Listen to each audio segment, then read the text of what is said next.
Pode, obrigado. Então, você não deve ter ouvido nada. É um prazer estar aqui. Eu disse que ontem a gente teve alguns contratempos e foi em razão disso que a gente não pôde entrar no ar, mas hoje está tudo bem. E eu dou prosseguimento aqui ao texto de Mateus 9, semelhantemente ao que tinha acontecido no texto anterior do Gerazeno, que aqui em Mateus é mais curto um pouco, eu pedi licença para ir para o texto de Marcos. E ficamos lá mais de uma semana, uns 10 dias, no louco da montanha. Está tudo aí no meu YouTube, na sequência. Todo o comentário de Mateus de janeiro de 1923 para cá está todo gravadinho aí, são centenas e centenas à sua disposição. E o pessoal que está seguindo, que pena que eles não podem falar com você agora, mas o pessoal que está seguindo está fazendo o melhor negócio da vida, assim, todo simples, acessível, é uma sequência disponibilizada e de um conteúdo libertador, iluminador, clarificador, extraordinário. É uma pena que você seja doente de ansiedade, angustiado, não consiga ficar um minuto quieto nem parado, pareça o gadareno, andando de dia e de noite para lá e para cá, numa ansiedade brutal, diuturna, aflitiva, perturbada. É uma pena, porque quem tem conseguido fazer o esforço inicial de parar uma hora e ficar aqui comigo, meu Deus, logo, logo, essa hora parece em poucos minutos, logo, logo, a pessoa chega ao final e diz, puxa vida, que pena que acabou, tomara que chegue amanhã. Não faça isso contra a sua vida. É como o que Jesus disse em relação ao privilégio que os discípulos dele estavam tendo de ouvir o evangelho que ele estava anunciando. E ele disse: eu o repito, porque eu estou pregando a mesma palavra que ele falou. Ele disse: quantos reis e governadores e poderosos e pensadores e sábios e filósofos não quiseram ouvir o que ouviste e não puderam.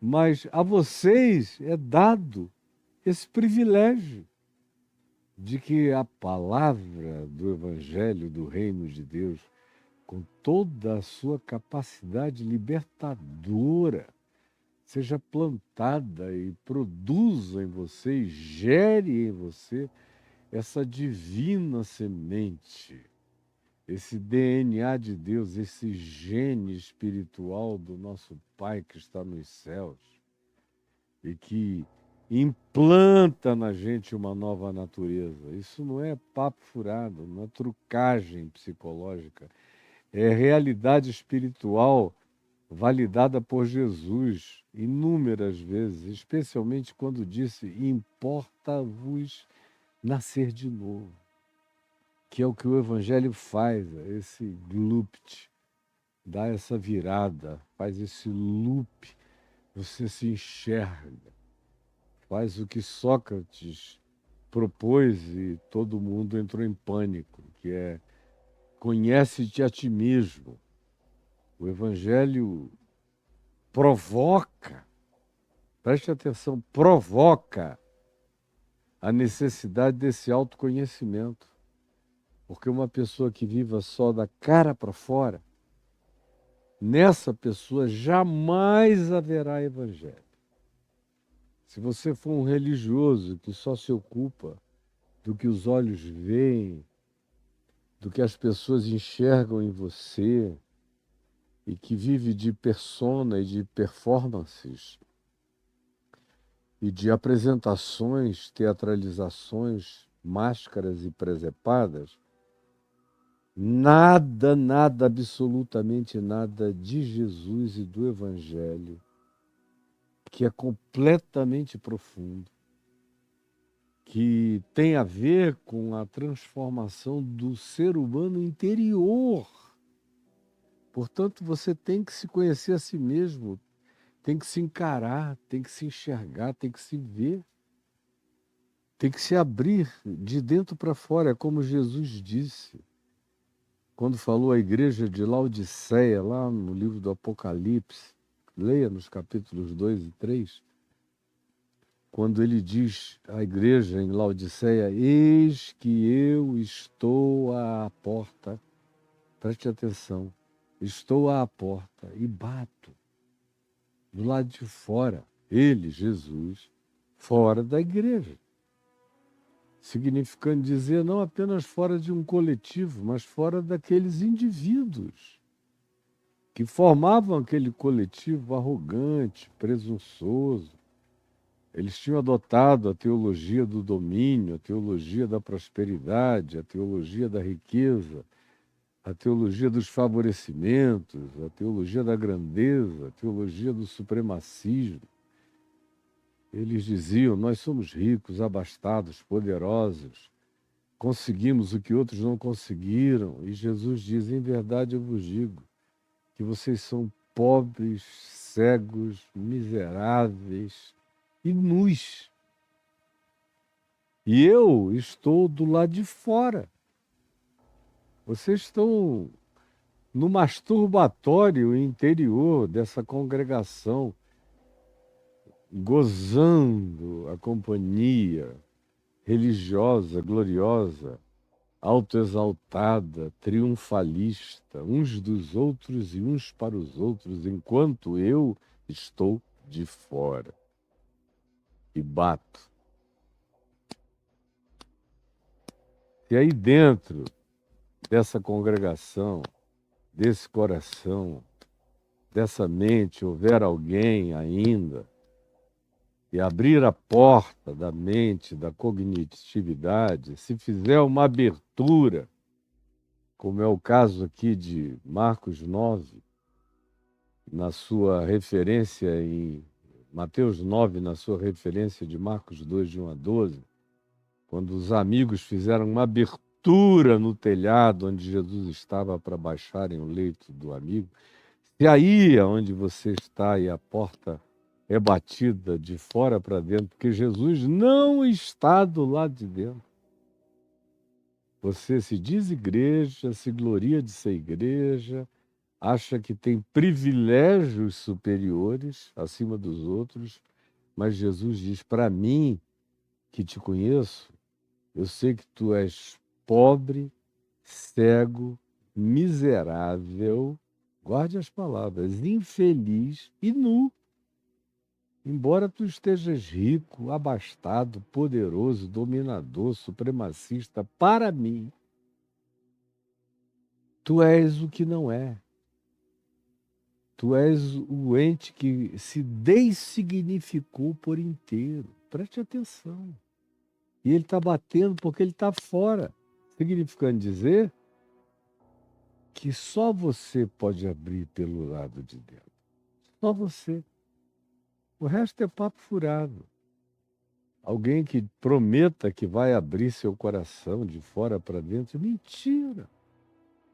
É só você que tem essa chave interior para fazer essa abertura, para que a necessidade apresente-se, apareça, deite-se na presença de Deus, como aconteceu na história desse homem, ajudado por aquela verdadeira igreja de 4, 5 amigos, acerca dos quais o texto de Marcos 2 diz: Jesus, vendo-lhes a fé, atendeu a fé deles em favor do amigo paralítico.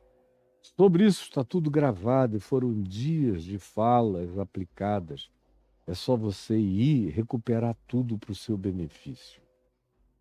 E aí ontem eu perguntei, deixei uma questão da semana passada para ontem, ou de terça-feira para ontem, ou para quarta-feira, que foi quem perdoa os seus pecados.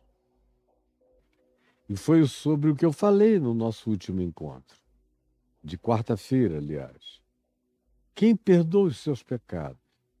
E eu comparei sobre as diversas tratativas psicológicas de resolver o problema da angústia, da culpa, das dissociações interiores, dos gaps que vão crescendo, das bandas que vão se partindo, das esquizofrenias gradativas que vão acontecendo na placa tectônica da alma, que vai se afastando, e você encontra só os estremecimentos, as angústias aflitas, e não sabe nem o que é tudo aí dentro do coração. Porque não tem quem perdoe os teus pecados. E não adianta transferir a culpa para o avô, para a avó, para o pai, para a mãe, para as figuras parentais todinhas, para a cultura familiar, para a sociedade, para o Estado, para a igreja, como você faz tão convenientemente, sem se enxergar. Tanto mais quanto haja pessoas para quem você transfira a culpa, pior para você. Ou também há aqueles que sofrem de uma miserável e horrorosa autopiedade, autovitimização, coitado de mim, e não se admite, não se enxerga nunca, por isso não será curado jamais. Porque, como a gente tinha visto nos dias anteriores, é muito evidente que a enfermidade desse paralítico tenha sido de natureza psicossomática. Uma desordem, um distúrbio, um transtorno de natureza mental. Por isso, Jesus começa o processo inteiro de desenquirquilhamento dele, ensimesmado, fechado, encaramujado há anos, tendo perdido todas as suas capacidades de movimentação, de mobilidade, entrou num estado de paralisia crônica, engessada, tudo nele tinha parado há anos. E agora, imediatamente, instantaneamente, Jesus cura o homem.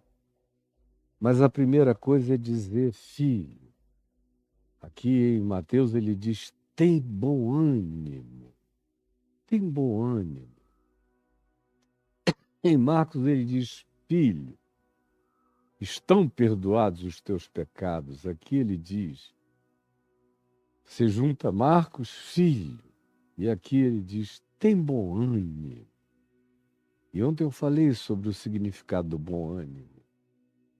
E como ele tem uma presença imprescindível nos processos das nossas curas. Vá ver o que eu disse na nossa última fala juntos aqui sobre o bom ânimo. E aí ele segue e diz, estão. Não é estarão, é estão, é já, é agora. E eu falei sobre o Cordeiro que tira o pecado do mundo, falei disso, que já aconteceu desde antes da fundação do mundo, do significado da cruz, e de como eu e você não estaremos perdoados, nem estivemos perdoados, nós somos perdoados. Todos os dias ele tira. É um presente contínuo, tira todo dia, tirou no passado, tira no presente, tirará no futuro. O pecado do mundo e do meu e do mundo inteiro. Repetindo outra vez, João, no capítulo 2, verso 1 da primeira epístola, filhinhos meus, não pequeis, mas se todavia alguém pecar, tendes advogado junto ao Pai, Jesus Cristo justo. Ele é a propiciação pelos nossos pecados e não somente pelos nossos próprios, mais ainda, o mais ainda que é o problema, mais ainda pelos do mundo inteiro. Tirou, tira, tirará, tirou desde antes da fundação do mundo. Quem perdoa os teus pecados? E aí eu disse que enquanto você não tem esse encontro com quem perdoa definitivamente seus pecados, tudo que você consiga não passa de paliativo, de pequenas melhoras, mas não de soluções definitivas, de pacificações perenes. Não vão acontecer em você. E aí eu disse mais ainda. Eu disse que eu aprendi para mim que o Filho do Homem tem sobre a terra autoridade para perdoar pecados. Jesus diz sobre si mesmo. Ou não sabeis que o Filho do Homem tem sobre a terra autoridade para perdoar pecados? Por isso é que ele perdoou os pecados do paralítico. Ou não sabeis? E eu disse que o que o Evangelho diz, o que Jesus diz é, assim como o Pai me enviou, também eu vos envio. E ele me enviou para perdoar pecados. Aliás, o nome de Jesus é Ele salvará o povo dos seus próprios pecados. Ele é o Cordeiro que tira o pecado do mundo. Filho, estão perdoados os teus pecados. E o Filho do Homem recebeu a autoridade de perdoar pecados. E assim como o Pai me enviou, também eu vos envio. Disse aos discípulos, por isso ao ressuscitar disse, recebei o Espírito Santo. Se de alguns perdoardes os pecados, ser-lhes-ão perdoados.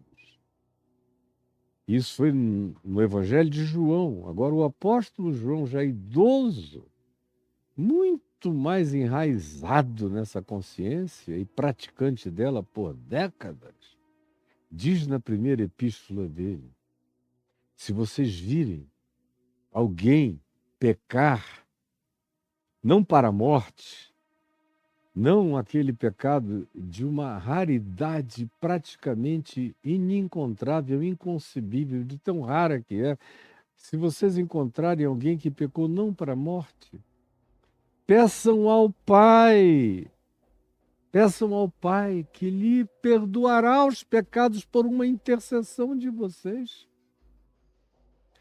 É por isso que o irmão de Jesus, Tiago, também diz para nós perdoarmos os pecados uns aos outros e orarmos uns pelos outros para que sejamos curados. É tudo entranhado, entrelaçado numa lógica espiritual tão nítida que eu não sei como você consegue tentar negar. E quando eu tomei posse disso, bem novinho no meu ministério, na minha fé, nos últimos 50 anos, eu venho ajudando e dizendo no olho das pessoas, como eu digo nos teus olhos, se no teu coração houver arrependimento profundo, consciência, se você não tiver vergonha de enxergar-se a si mesmo, de conhecer-se a si mesmo, eu te digo, perdoados estão os teus pecados. E você pode receber a sua cura. Cura em todos os níveis.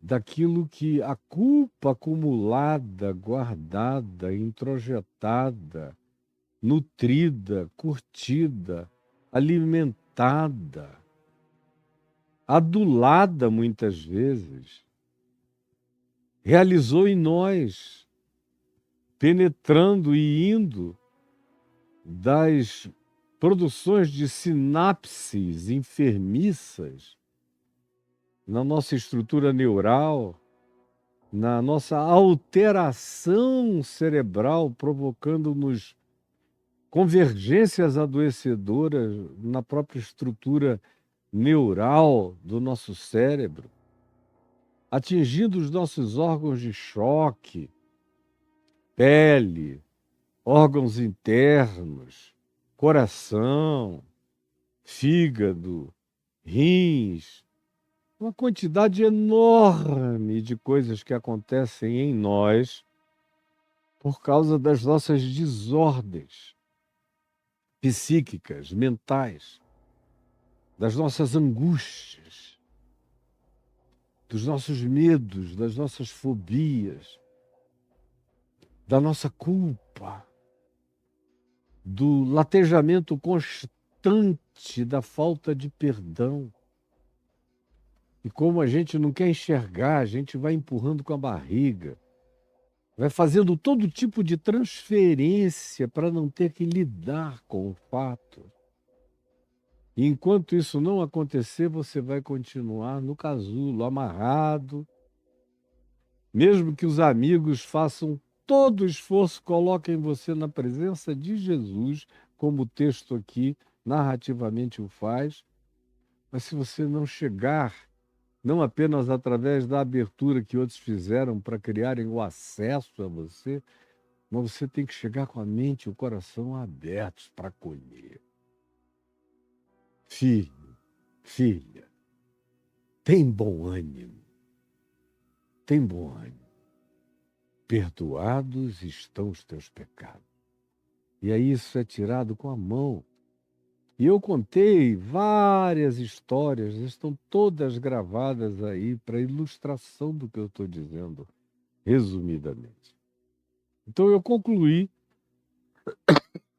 depois de falar 2 dias, 3 dias sobre isso, mais de 2 horas e meia só sobre esse tema, dizendo, e especialmente no nosso último dia, que para concluir essa etapa da cura desse paralítico, eu queria ainda dizer e afirmar por que que Jesus disse, levanta-te, depois de dizer, estão perdoados os teus pecados, disse-lhe, levanta-te. Claro, ele era paralítico, o primeiro sinal para alguém que está num processo de imobilismo profundo é a mobilidade. Tem que se colocar em movimento, tem que abrir a porta, tem que sair de casa, tem que deixar o leito, tem que se desatar, tem que jogar as cobertas para fora de si, tem que se levantar. Do contrário, nada aconteceu ainda. Levanta-te. Toma o teu leito, porque chega de tu seres carregado pelo leito. Agora é hora de tu carregares o leito, o teu e o de outros. Esse tempo de ser carregado acabou. Agora é o tempo de você carregar aquilo no que você era carregado. E agora é tempo de você carregar os que já te carregaram o tempo todo, a vida inteira. Amigos e familiares. Pessoas que nesse ambiente da casa tanto nos adoecem frequentemente. Muitas das nossas doenças não são bacteriológicas nem virais, são doenças relacionais. São doenças adquiridas pela disfuncionalidade familiar, relacional, psíquica, na troca de energia. São energias negativas entre pai e mãe que filhos absorvem profundamente desde sempre.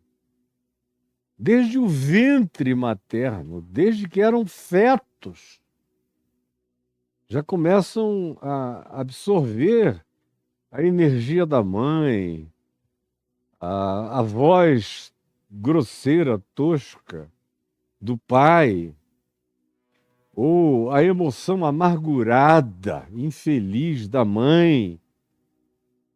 Já vão envenenando os fetos no ventre.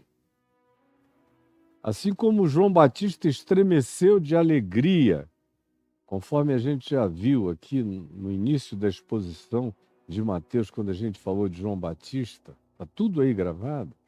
Assim como ele estremeceu de alegria com a presença de Cristo, como embrião no ventre de Maria, assim também a gente adoece pelos ódios paterno-materno, as figuras parentais, os desentendimentos, as trocas cheias de energia, de antagonismo. Seus pais eventualmente se casaram um contra o outro e se odeiam e se odiaram e vêm se odiando. E ninguém nasce num ventre desse e é embalado, quando é embalado num berço desses embalos agônicos, aflitos, ansiosos e infelizes de uma família que só promove essa aura energética negativa que vai fazendo mal a todo mundo. E a gente vai absorvendo, e absorve não apenas como impressão psíquica, com as suas negatividades. Absorve em todos os níveis, que frequentemente a gente não consegue nem conceber que esteja absorvendo, mas está. A infelicidade familiar é contagiosa. Ela atinge mais e é mais penetrante, é mais pervasiva do que uma Covid-19. Ela passa. E não é preciso que um mosquitinho da dengue pique de um e leve para o outro, não. Passa o tempo todo, passa até quando a gente está calado, não está falando nada. Às vezes é o silêncio que mais grita. É uma animosidade tão horrorosa, familiar, onde as pessoas se proíbem de falar, resolvem se vingar usando os instrumentos do silêncio, uns contra os outros, e vão se machucando, vão adoecendo, vão mudando toda a estrutura, vão criando uma arquitetura de perversidade E ainda tem a realidade dos vasos comunicantes, porque os vasos se comunicam nas nossas relações variadas no corpo e no ambiente familiar. A gente vai contagiando uns aos outros. Quando é uma família cheia de amor, de graça, de perdão, de justiça, de equidade, de verdade, de bondade, de misericórdia, isso tudo sara, cura, faz bem, melhora o sistema imune, faz você se tornar uma pessoa com uma resistência a tudo, infinitamente superior ao que você poderia imaginar. Agora, para o mal também, especialmente para o mal, porque infelizmente as casas, as famílias, onde reina a paz, onde há filhos da paz, são poucas. E Jesus enfatizou o significado da gente entrar numa casa onde haja filhos da paz. Ele disse em Lucas, no capítulo 10, aos seus discípulos: quando vocês forem andando por aí, de aldeia e em aldeia, não fiquem em nenhuma casa que nela não haja pelo menos um filho da paz. Se naquele lugar aonde vocês chegarem e vocês saudarem, dizendo paz seja neste lugar, houver a retribuição, a reciprocidade de olha bem, de um filho da paz, permanecer ali. Mas tem que ter pelo menos um lugar de ancoragem, pelo menos um espírito de luz, pelo menos um espírito de bem, do bem. E um espírito do bem não é um espírito Deus, pátria e família, é um espírito fé, esperança e amor, misericórdia, compaixão, fidelidade, bondade, mansidão, domínio próprio. Esse é o espírito da luz, é o espírito do Filho de Deus, é o espírito do Filho da paz. Em relação a quem eu posso desenvolver um elo, a tal ponto que Jesus disse: se você chegar e não encontrar ninguém na casa assim, não fique aí. Não fique aí. E olha, ele não estava mandando pessoas aparentadas voltando para dentro das suas casas. Ele estava, em Lucas 10, enviando os seus discípulos, adultos e maiores de idade, para visitarem muitas casas e famílias, vilas e aldeias.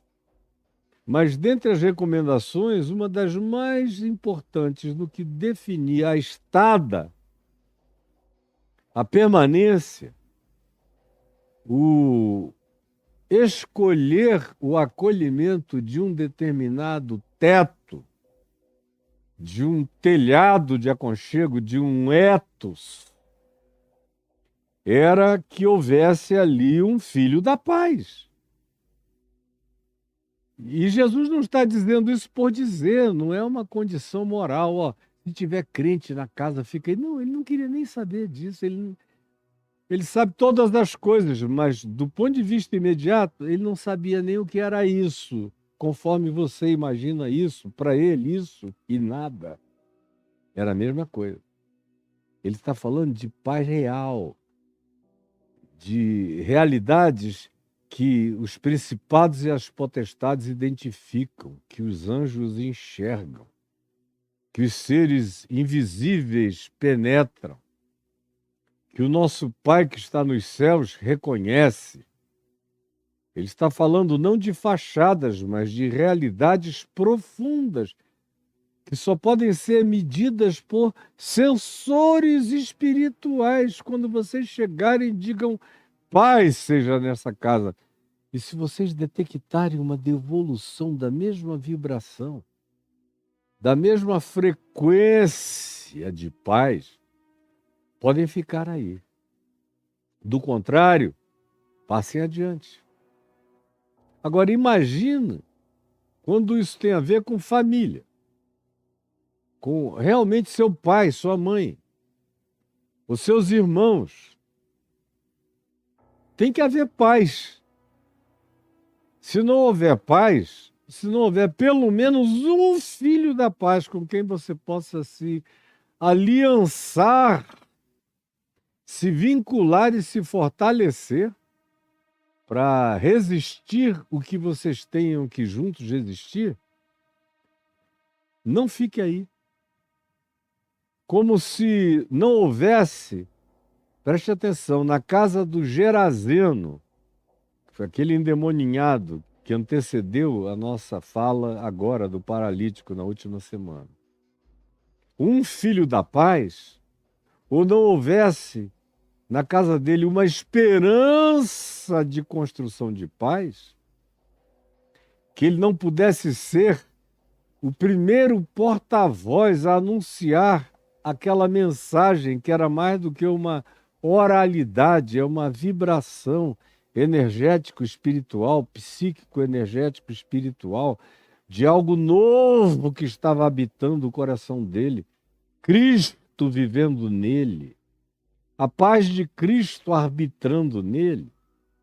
Jesus não o teria mandado para lá se ele não tivesse esse potencial de adubar esse lugar com as sementes daquilo que nele tinha florescido.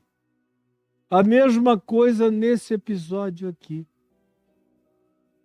Tem muita gente a quem Jesus cura e ele não diz, volta para a tua casa. Ele só diz, vai para o teu caminho, segue o teu caminho. Encontra a tua vereda. Mas há alguns que ele diz, volta para a tua casa. Por quê? Porque são essas pessoas em relação às quais a família teve um poder essencial no adoecimento dessas pessoas. E que agora elas voltando cheias de perdão, como é o caso desse homem, sem culpa, pacificado, desamarrado, colocado em estado de mobilidade total. Ou como foi no caso do Gerazeno, livre dos demônios, vestido em perfeito juízo, sentado aos pés de Jesus, para quem Jesus diz, não vem comigo não. Melhor para ti é voltares para tua casa e contares a eles tudo que Deus fez por ti, foi o que ele fez. Embora, tendo feito isso, ele não tenha ficado lá. Ele estava tão tomado, tão possuído por aquela palavra da Boa Nova, que no caso do Gerazeno, que é o episódio anterior, em Mateus 8, se diz que ele foi, e depois de pregar em casa, de anunciar em casa a bondade de Deus, ele foi por todas as Decapólis, pregando em todas aquelas 10 cidades e contando a bondade de Deus, a boa nova, a graça, o amor, o acolhimento, o perdão, a libertação dessa doçura de Jesus que fizera aquela maravilha por ele.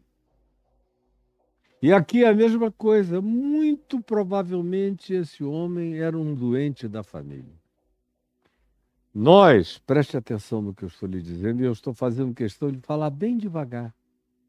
Nós somos pessoas, na maioria das vezes, que adquirimos as nossas enfermidades na família. É um centro irradiador de doenças emocionais, de travamentos afetivos, de bloqueios sentimentais, de sepultamentos de esperança e de significado para viver, porque o pai parece nos odiar, a mãe parece nos querer mal, ou eles juntos na sua soma parecem achar que nós somos uma desnecessidade pesada e preocupante enorme para a existência deles, que sem nós passariam melhor muitas vezes, ou várias vezes. É assim que você percebe as circunstâncias e as situações. E a gente não raramente fica doente da cultura da família da gente. Da cultura que vocês acabam chamando, ou foi apelidado no meio religioso evangélico, de maldição hereditária. Como se fosse uma coisa mágica, que viajasse de um para o outro por osmose. E eu tenho vários livros que eu escrevi há 30, 40 anos atrás, no tempo que isso era moda para todo lado, mostrando a idiotice dessa afirmação. E que esses males não são curados com magia, nem com passe, mas com lucidez, verdade, compreensão, constatação, desconstrução do fenômeno adoecedor, daquela constituição cultural que às vezes vem de tataravô, de bisavô e bisavó, avô e avó, pai e mãe, vem adoecendo 3, 4, 5 gerações e atinge a gente. E não raramente a gente passa para outros, para os filhos da gente. E a sequência de infelicidades prossegue. E as pessoas ficam dizendo que é o diabo. Não, o diabo é a cultura da tua família. É a idiotice cristalizada. É o desamor enraizado. É a amargura como extrato da essência perversa de vocês. É esse ou é essa a poção maligna dessa feitiçaria que vai passando de geração em geração dentro da casa de vocês. E a gente vê as repetições acontecerem, os fenômenos em recorrência contínua. Por isso Jesus diz, vai para a tua casa. Porque muito provavelmente esse indivíduo tivesse enfermado na família. E Jesus conhecia muito bem esse significado de uma família legal, boazinha, de gente boa, mas que tem um poder de desconstrução enorme da gente. Porque ele próprio, Jesus, teve essa experiência. Aqui em Marcos, no capítulo 3, se você ler, você vai ver, tem que ler lá em Marcos 3. Tem que ler que chegou a notícia para a mãe de Jesus e para os irmãos de Jesus que ele não tinha tempo para comer, nem para beber, nem para dormir, que ficava curando gente de dia e de noite, que as multidões se atropelavam à porta dele e que ele não parava de fazer o bem dioturnamente. Tinha virado uma espécie de gadareno celestial, fazendo o bem o tempo todo, de dia e de noite, libertando gente para todo lado. Aí Maria e os irmãos disseram, está escrito em Marcos, no capítulo 3. Maria e os irmãos dele disseram, ele está louco, vamos prendê-lo. Imagina só. Meu pai e minha mãe, olha que eu era doido. Mas meu pai e minha mãe nunca tiveram uma atitude dessa de dizer, e se tivessem tido, teriam muitas e fartas razões para o terem feito. Nós vamos prendê-lo. Como às vezes acontece. Essa semana eu visitei uma pessoa muito amada, que a família teve que tomar uma ordem e dar, e criar, e construir uma documentação que criasse a plausibilidade do retiro dele do ambiente social cotidiano para uma clínica, porque ele não estava conseguindo cuidar dele próprio. Então, isso pode acontecer. E não é raro que aconteça. Mas nos dias de Jesus isso não existia. De modo que as pessoas também não tinham muita alternativa de mudarem de casa. Não era tão fácil assim. Frequentemente eram famílias grandes habitando um lugar pequeno. E vocês imaginam a dificuldade sempre de muita gente morar junto, socado num lugar pequeno. Como a troca fica muito mais intensa ainda. E Jesus, como eu ia dizendo, sabia exatamente dessas dificuldades que a família significa. Porque, como diz Marcos 3, Maria e os irmãos disseram, vamos lá, e foram. Não ameaçaram só, não, foram. Foram e chegaram. Preste atenção, foram e chegaram. E o que é que fizeram? Jesus estava dentro de uma sala, cercado de gente, dentro e fora da casa. Aí Maria mandou um recado, dizendo, diz para ele lá dentro, que a mãe dele e os irmãos dele estão aqui fora mandando ele sair.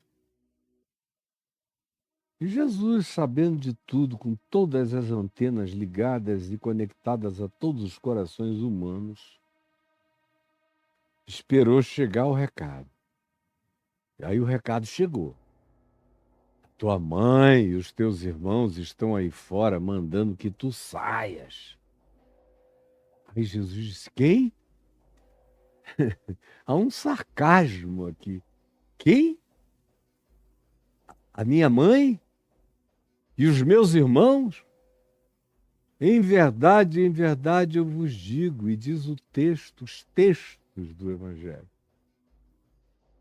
Os sinóticos todos narram esse episódio. Que ele, olhando em volta, olhou para cada mulher, para cada homem, para cada menina, para cada menino, para cada moço, para cada jovenzinha, para cada um naquele lugar, e disse, eis aqui meu pai, minha mãe, meus irmãos. Pois todo aquele que ouve a minha palavra e pratica a minha palavra, esse é meu pai, minha mãe, minhas irmãs e meus irmãos. Esse é minha família. E Maria e os irmãos tiveram que dormir com esse barulho.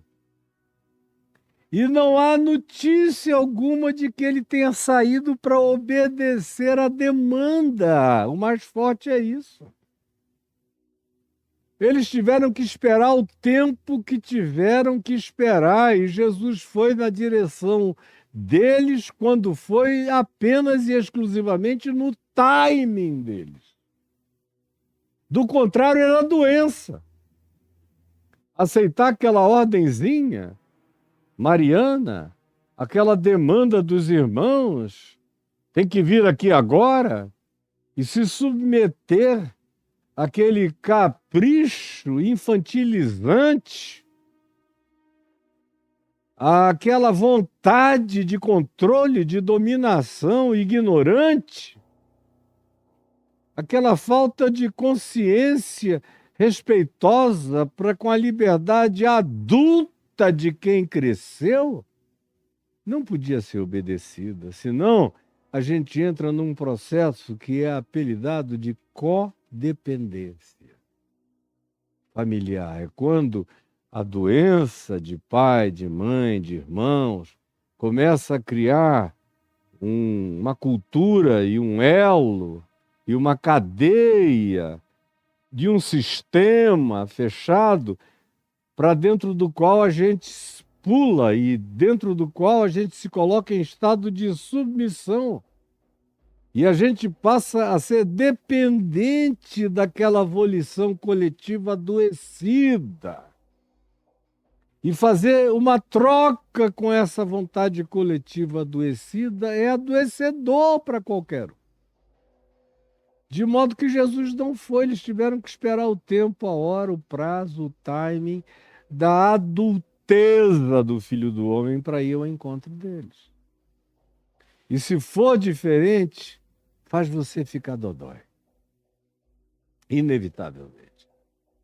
Lá em João, aqui no Evangelho de João, no capítulo 7, você vê o seguinte, está dito, que os irmãos de Jesus disse: quem é que, tendo o que tu diz que tu tens, os poderes que tu tens, os feitos que tu fazes, as palavras que tu carregas, tendo tudo isso, fica fazendo os seus feitos em oculto, em aldeias pequeninas da Galiléia, de outros lugares distantes?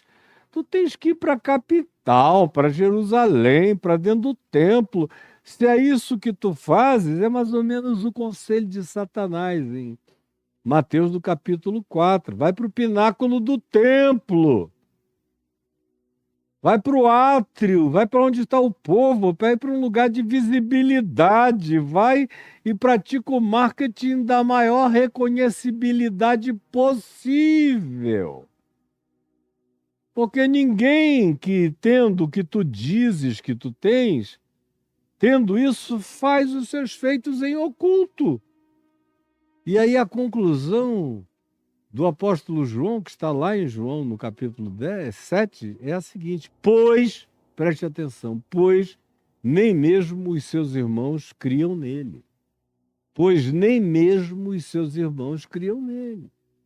É por isso que Jesus, escolado disso, não só pela experiência de todos os profetas e homens e mulheres de Deus no Velho Testamento e à volta dele, no mundo dele e sob a observação dos olhares dele, experimentavam e reproduziam e ensinavam a mesma coisa que ele veio a afirmar peremptoriamente, a saber, que nenhum profeta é profeta na sua própria terra, nem entre os seus, nem na sua própria casa, nem na sua própria família.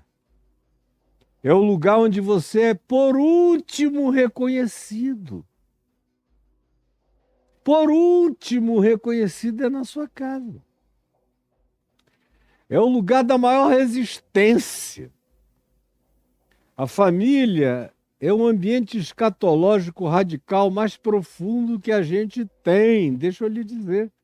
A família é um ambiente escatológico radical mais profundo que a gente tem. A família é um ambiente escatológico, aduzindo às últimas coisas, aos extremos. Mais radical que a gente possa ter é a família. Quando é para o bem, nos cura. Quando é para o mal, nos adoece mortalmente. Aí ele diz a esse homem: levanta, toma o teu leito e vai para a tua casa. Não é vai para uma casa, é vai para a tua. Onde estão teus vínculos, onde estão as pessoas que viram você ir perdendo os movimentos, que viram todo o seu processo de imobilismo, de paralisia. Vai e abre-te lá. Vai e mostra-te. Vai e apresenta esse novo olhar, essa nova cara, essa nova atitude, essa nova liberdade, essa nova mobilidade, essa nova saúde, esse novo modo de ser. Vai e mostra e revela. Abre as páginas do Evangelho da tua vida para que eles leiam nos teus atos a boa nova de Cristo Jesus escrita nas ações da sua existência e nas novas perspectivas do teu olhar, das tuas interpretações, da tua vida, das tuas posturas, das tuas atitudes, do teu comportamento, do teu caráter, que vai expressar essa boa nova, esse evangelho inscrito com fogo de esperança no teu coração. Volta para a tua casa. Vai para a tua casa. Esse é o primeiro lugar que eu tenho que ir, é para a minha casa. Na esperança de encontrar lá um filho da paz. O problema é quando a gente volta para casa e só encontra lá não os filhos da paz, mas os filhos de outro P, que é uma pena. Mas ainda assim, eles têm que ter a chance de nos ver. Eles precisam ter a chance de nos observar. Eles precisam que nós demos a eles a chance de que o evangelho escrito na nossa vida, praticado pelas nossas ações, manifesto como atos da nossa libertação trazida por Jesus, seja por eles também percebido. O que eles vão fazer com isso é outra coisa. Se eles acolherem com alegria, e se eles, olhando para nós, enxergarem-se, se a gente voltando, eles nos virem como espelho que reflete quem eles são e daquilo do que nós ficamos doentes, como absorvedores deles, como para-raios deles, como nervo exposto deles, como ente de maior sensibilidade do ambiente deles, a ponto de que caímos naquele estado enfermiço e pecamos nós mesmos os pecados deles, coletivos, ou desenvolvemos os nossos a partir dos erros, equívocos, contradições, maldades, infelicidades e manifestações crônicas da ansiedade ou do desespero deles, que veio a nos adoecer e nos matar e nos fazer morrer em vida. Assistirmos cada dia da nossa morte se aproximando sem nenhum poder de mobilidade em qualquer direção que fosse. Volta para tua casa. Eles têm que ter essa chance de te ver. Agora, não chega lá gritando.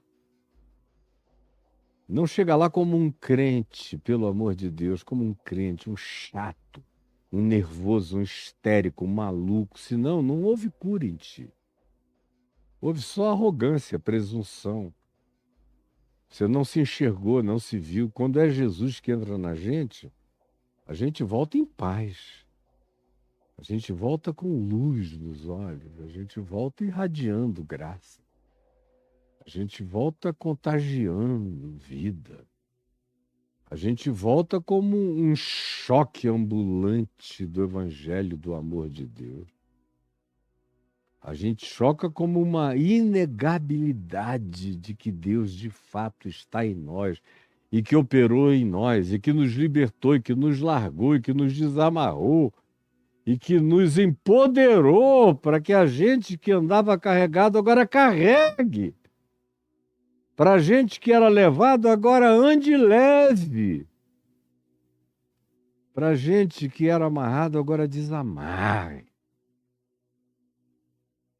E a isso vai ser o melhor choque de possibilidade positiva que a minha casa terá, que a tua casa terá. Volta para a tua casa. O Evangelho, quando diz essas coisas, não diz por acaso. Ele não descreve um tratado sobre psicodinâmica familiar, mas nos ensina o caminho da cura, o caminho das soluções, e aonde habitam as sedes das nossas enfermidades, tanto quanto onde habitam potencialmente as sedes da manutenção da nossa cura, ou aonde estão os lugares mais nevrálgicos para os quais a minha nova presença no Evangelho, nascida de novo e regenerada, vai produzir a esperança da transformação, o choque da graça, que pode acordar a minha família inteira e todos à minha volta. De modo que o lugar que me fez mal agora é invadido pelo bem que de mim emana, brota, eclode e jorra. É isso que eu desejo que você tenha entendido. Antes que o nosso tempo acabe, antes que a nossa hora termine, é isso que eu espero que você tenha entendido. Volta, e ele partiu para sua casa.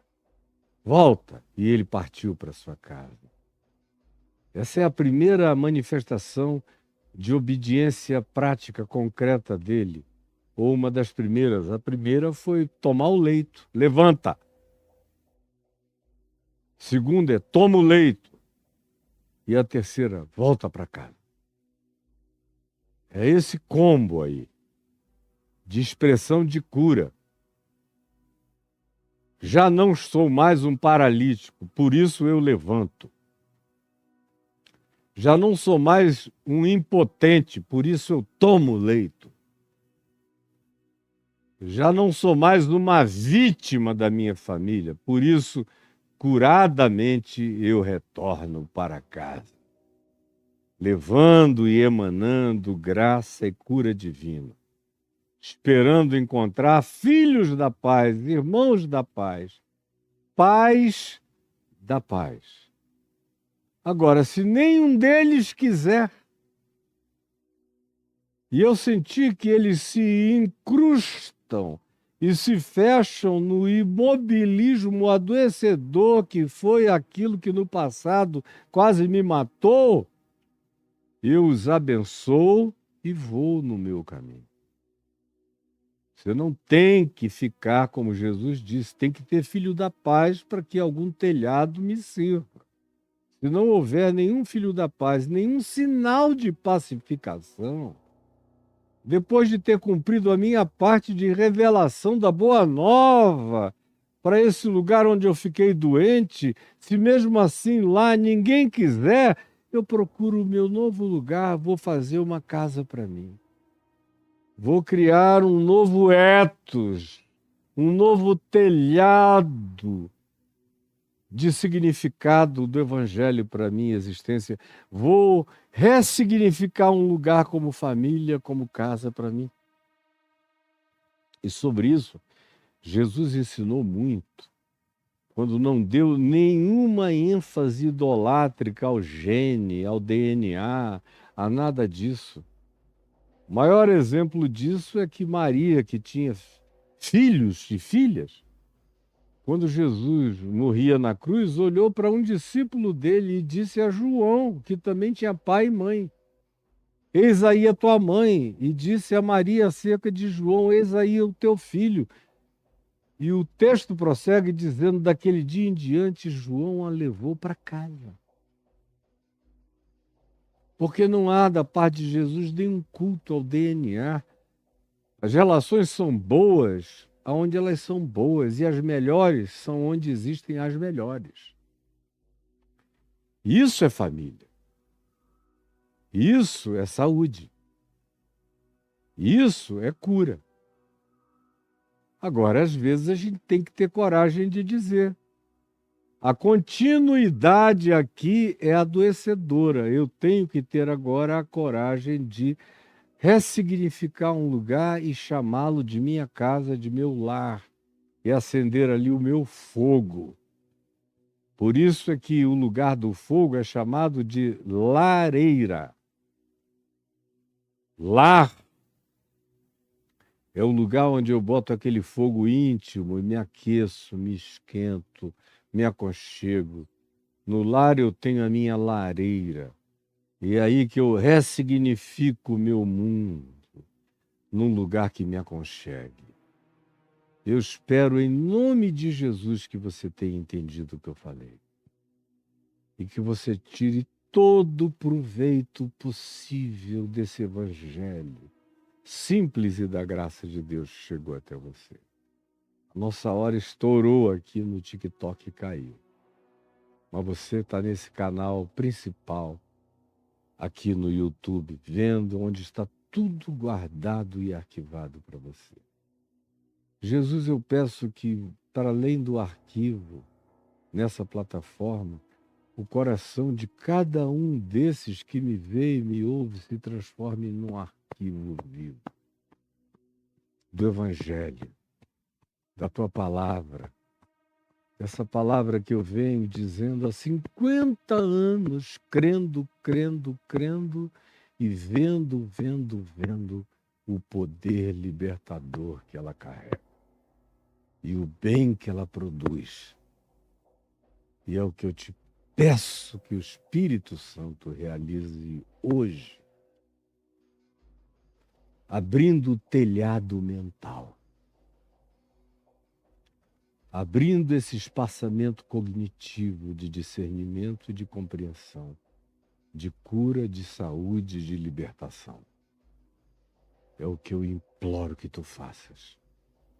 Em teu nome, meu Senhor ressuscitado de entre os mortos. Senhor Jesus, para quem eu vivo, em quem eu sou, e cuja palavra eu trago e anuncio no poder e na unção do Espírito Santo. Amém e amém. Olha só, gente boa. Vocês estão vendo aqui em cima de mim esse QR Code. Vocês sabem o que fazer, é para ajudar este ministério que faz essa palavra chegar até você. Não é ainda ajudar essa pessoa que existe, pessoalmente precisa de ajuda, come, bebe, vive como você, como qualquer outro ser humano. Não tem nada que me diferencie de você nas peculiaridades das demandas e necessidades do cotidiano. Mas, nesse instante, apontando para esse QR Code, eu estou querendo que você ajude o meu ministério, que é essa palavra que sai daqui, que chega até você aí. E que nesses 50 anos e meio tem chegado a milhões e milhões e milhões de pessoas. Gerações e gerações e gerações que ouviram, que foram abençoadas e libertas. E há ainda muitos outros a serem alcançados. Na realidade, nessa época da inteligência artificial, o meu sonho, o meu desejo é colocar essa palavra aqui em todas as línguas possíveis e espalhar pelo planeta Terra. Mas eu só vou conseguir fazer isso com a sua ajuda. E está aí, você escolhe o cartão de crédito que queira usar, pode programar para o ano inteiro ou para o semestre, quanto por mês. Eu espero que você não seja avaro, nem usurário, que você seja generoso. Você tenha um gene de bondade, de onde vem generosidade. Seja isso que lhe acompanhe, e você seja generoso. Faça isso. Você está fora do país e diz, eu queria, mas aqui não posso, os cartões não são os mesmos. Tem o PayPal. Aí, disponível para você. E para você que mora no Brasil, além de tudo que foi dito para todo mundo, tem também o Pix, que está passando aqui, é só anotar. É só anotar, ajudar, mandar e enviar. E não tem mistério. E nunca foi tão simples. É tão simples e tão fácil que chega a ser até culposo. A gente gostar, amar, aplaudir, dizer que é bom, que gostaria que o mundo todo cresça e não fazer nada a respeito. É horroroso, é até triste para você. Mas não faça por nenhuma razão que não seja alegria. E que não seja a espontaneidade bruta, real e verdadeira em você. Aquela alegria de dizer o que me atingiu, eu quero que atinja todo mundo. Então vai e faça, porque está aí na sua cara. Agora, para mim, que é o que o pessoal pergunta, e você, cara? Tem esse pixzinho aí, mas eu não dou ênfase nele. Para ser franco, eu fico até envergonhado de dizer, entre aí no meu pix. Não, eu gosto de ajudar ajudando. Como é que eu faço? Está escrito aí, caiofabioexclusivo.com.br, tal, não tá? caiofabioexclusivo.com.br. Esse aí é o ambiente. Você escreve isso e faz glupt, vira aí para dentro. Aí estão os meus cursos, Reconexões, Jesus, a chave hermenêutica, Caminho do Discípulo, 12 aulas sobre os vários tipos de luto, no Divã de Deus, os salmos aplicados à condição da psique humana, perguntas cretinas, respostas divinas, que é o que a gente recebe todo dia.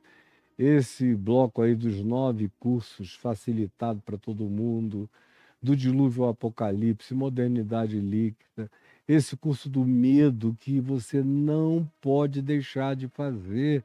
Isso pode libertar você, desamarrar você para a vida para sempre. Tem o ativar.